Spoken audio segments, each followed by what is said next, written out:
របាយបូតមិចគឺជាសារធាតុសរីរាង្គម្យ៉ាងដែលរកឃើញដោយជនជាតិបារាំងដែលគេប្រើប្រាស់យូរយ៉ាងមកហើយប្រើប្រាស់ជួយទៅលើកសិករពាក់ព័ន្ធទៅលើដំណាំឈើហូបផ្លែបាទ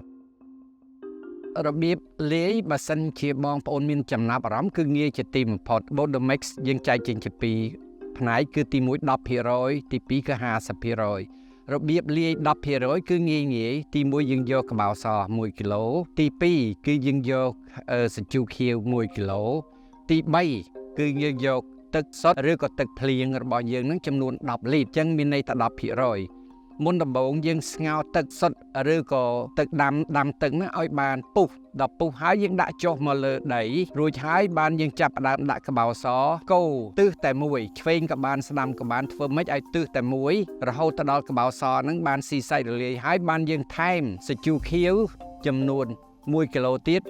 កូរបន្តទៀតរហូតទៅដល់មានលបាយតែមួយអញ្ចឹងដល់តែវាស៊ីសាច់អស់ហើយបានយើងឈប់កូរបាទដល់ពេលត្រជាក់គឺយើងកូរម្ដងទៀតកូររហូតបដោយទិសហ្នឹងហើយយើងចាក់ចូលទៅក្នុងដបដែលចំនួនវា1លីត្រកន្លះឬក៏កន្លះលីត្ររក្សានៅកន្លែងទុកបាទព្រោះនឹងហើយជាមេ Bodomix ដែលយើងអាចប្រើប្រាស់ទៅលើ 50% ក៏បានដែរបាទអត្ថប្រយោជន៍នៃ Bodomix 10% គឺវាមានតម្លៃណាស់ដោយសារអ្នកខ្លះគេមិនយល់ច្បាស់លាស់គេនាំគ្នាប្រើសារធាតុគីមីប៉ុន្តែ Bodomix 10% នេះគឺយើងអាចសម្លឹងទៅលើដើមចន្ទីឬក៏លើដើមស្វាយឬក៏ដើមឈើផ្សេងប៉ុន្តែយើងសង្កត់ខ្លាំងទៅលើចន្ទីនៅពេលដែលយើងកាត់មែកយើងតុបតែងមែកចាប់ពីមែកប៉ប៉ិនមេដៃឡើងទៅរហូតដល់ប៉ប៉ិនមួយទឹកមកកាត់វាមួយទឹកពេលកាត់ឲ្យភ្លាមយើងគួរតែយក Bodomix 10%ក្លុកវាឲ្យស្អាតហើយលាបឲ្យស្មើសាច់អត្ថប្រយោជន៍របស់ Bodomix 10% គឺវាជួយឲ្យដើមឈើរបស់យើងជាហើយវាមិនឲ្យមានមេរោគជ្រាបចូលទៅលើដើម